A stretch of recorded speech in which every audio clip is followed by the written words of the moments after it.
One of the biggest surprises many founders get when they're selling their business is how much time buyers will spend looking at employment documentation. Not revenue, not even customers, employment documentation. And with the Employment Rights Act 2025 coming into force right now as we speak, the employment risk in M&A transactions is about to increase significantly. Today, I want to explain why employment law has become such a big issue in due diligence and what founders should fix before they go to market. So what do buyers actually look for in employment due diligence? When a buyer acquires a company, they inherit the workforce alongside the business. That means they inherit employment contracts, bonus commitments, pension obligations, contract arrangements, and potential employment disputes.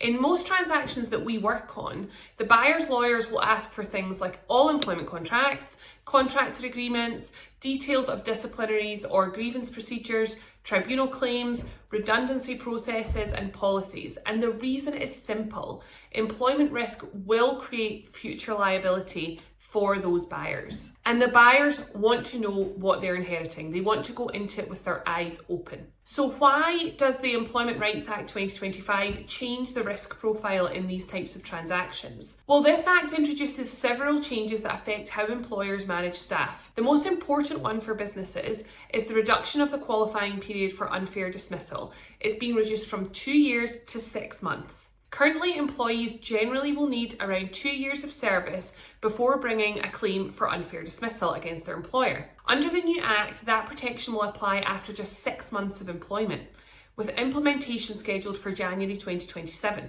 At the same time, the Act also provides for removal of the cap on compensation for unfair dismissal claims, increasing potential financial exposure for employers. It's a bit of a double whammy. What that means in practical terms is that buyers will be far more sensitive to employment risk. Because more employees will qualify to bring claims and bigger claims, the financial exposure could be much higher. So let's talk about the employment issue that most often appears in due diligence. When we run employment due diligence on a business sale, the same issues appear again and again. The first one is contractor misclassification. Many growing businesses rely on contractors. We see it all the time. But when we look closer, those contractors sometimes work full-time, they use company equipment, they operate like employees, and that creates a tax risk and an employment risk for a buyer. And buyers will flag that immediately when they're doing their due diligence. The second issue is missing or outdated contracts. It's very common for businesses to have staff without written contracts,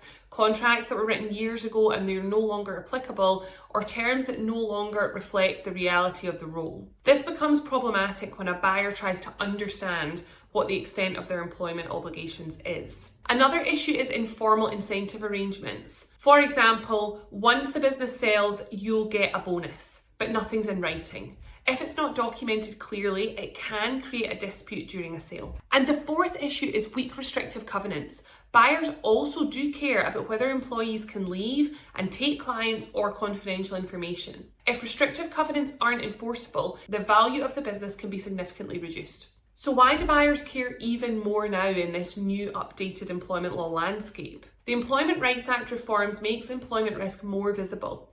If unfair dismissal rights apply after 6 months instead of 2 years, that means more employees have legal protection, performance management processes matter even more and earlier, and dismissals require stronger documentation. In due diligence terms, buyers will increasingly ask questions such as, how are probation periods managed?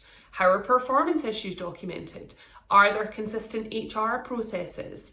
Because once the buyer owns the company, those risks become their risks. So let's talk about how employment issues will affect the value of a deal. Importantly, employment law issues will rarely kill a deal completely, but they do affect the economics involved. For example, the buyer might try to renegotiate a price, or they might try to request indemnities from a seller, which means you as the seller can be sued much more easily. Or they might look to hold back money in escrow to cover potential claims that they think might arise further down the line. So even if the deal proceeds, unresolved employment risks can reduce the value that founders will ultimately receive. Employment law is one of those areas that founders will often treat as operational. But in a sale process, it becomes very strategic because buyers aren't just buying revenue. They're buying the structure of the business, including how people are employed and managed. And with the Employment Rights Act 2025 expanding employee protections, those employment risks will become even more important in future deals. If you're planning to sell your business or raise investment and you want to make sure that employment issues don't derail your transaction, book a call with us today. You'll find the link below this video.